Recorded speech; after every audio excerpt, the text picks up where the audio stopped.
If you want to really see something that said, take a look at what happened.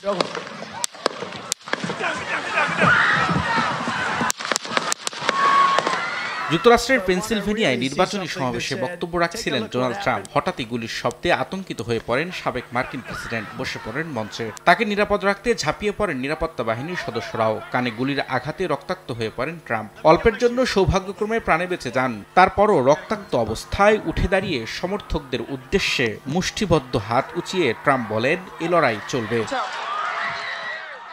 পরে তাকে উদ্ধার করে কঠোর নিরাপত্তার মধ্যে হাসপাতালে চিকিৎসা সেবা দেওয়া হয়। কানে গুলি লেগে আহত হলেও বর্তমানে ট্রাম্প নিরাপদ ও শঙ্কামুক্ত আছেন বলে জানায় নিরাপত্তা বাহিনী।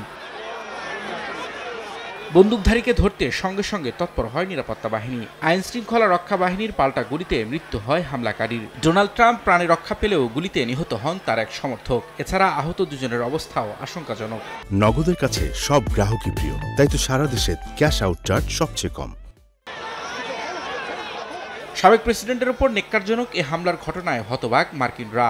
এই ঘটনার পর নিউ ইয়র্কে ট্রাম্প টাওয়ার সহ আশপাশের এলাকায় জোরদার করা হয়েছে নিরাপত্তা। এরই মধ্যে ঘটনার রহস্য উন্মোচনে মাঠে নেমেছে কেন্দ্রীয় তদন্ত সংস্থা FBI। রবিউল ইসলাম আওলাদ, সময় সংবাদ।